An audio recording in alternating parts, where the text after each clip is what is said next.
Goeiemiddag julle en welkom by Halfperiode. Ons volgende les is 'n natuurwetenskap les. Nou ons gaan vandag lewende dinge op aarde, net nou bietjie na dit kyk, net dat julle 'n agtergrond het as ons nou vorentoe gaan met die werk. Wat is lewendig, hoe werk die aarde, ensovoorts ensovoorts. So ons gaan nou 'n bietjie interessante feite oor die aarde na kyk vandag. In hierdie les. Soos julle na ons eerste sal kyk, die aarde bestaan uit 71% water. Nou, mense, dit is dan nou die water in die see, mere, damme, riviere, allerhande sulke goed. Reg. Nou, 71% water, waarvan net 1% van daai 71% se water drinkbaar is.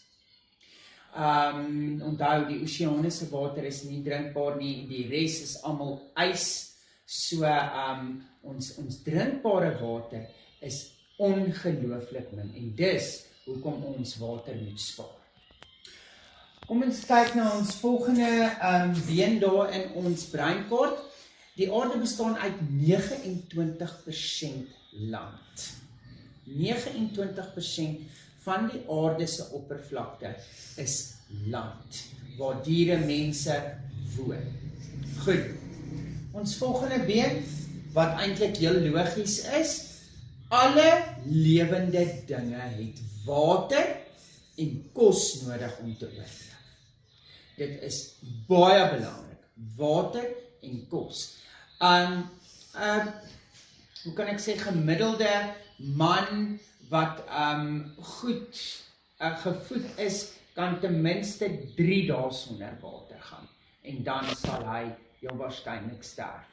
Daai selfde gemiddelde man kan so 21 dae sonder voedsel, kos gaan, en dan sal sy liggaam ingee. So water en kos is ons belangrike aspekte wat ons as lewende organismes nodig het om te leef. Ons kyk nou na plante. Plante produseer hulle eie voedsel deur fotosintese. Ons het daaraan geraak met die 7 lewensprosesse. Ons raak nou ook daaraan. Ons gaan later meer in diepte lesse hê oor fotosintese, maar 'n plant gebruik sonlig, grond, water en koolstofdioksied om dan nou sodoende sy eie voedsel binne homself te maak, wat glikose is, wat dan oorgesit word in stysel. Reg. Ons kry 3 tipes diere, word geklassifiseer basies, as 'n mens so kan sê, in omnivore. Omnivore is diere wat plante eet, maar ook vleis eet. Soos julle hierdie voorbeeld jy kan sien, vark is 'n omnivoor, hulle eet plante en vleis.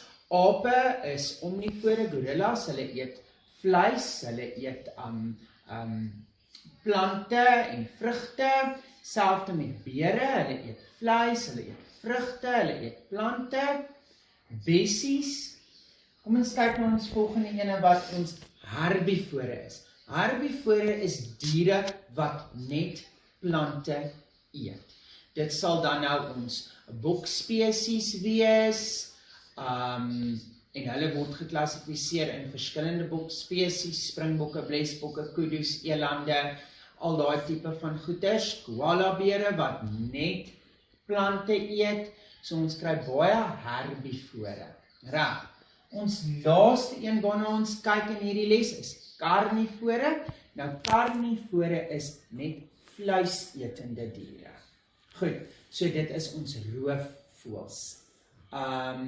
Punt nommer 1, ons leeu's, luiperds, jagluiperds, wilde honde, ons vleisetende diere. Daar is 'n 4de deel ook, wat ons noem ons ontbinders of ons aasdiere. En dit is ons diere wat dan dooie materiaal eet. Ons skoonmakers van die natuur. Aasvoëls, jakkalse, hyenas, hulle eet dooie materiaal sodat hulle ons aarde kan skoonmaak en hulle noem ons ontbinders of aasdiere. Ek hoop julle het hierdie les geniet. Kyk uit vir die volgende natuurwetenskap les. Ons gaan baie meer intiem met lewende dinge werk. So mag julle 'n wonderlike pouse hê en ek sien julle die volgende afperiode. Totsiens.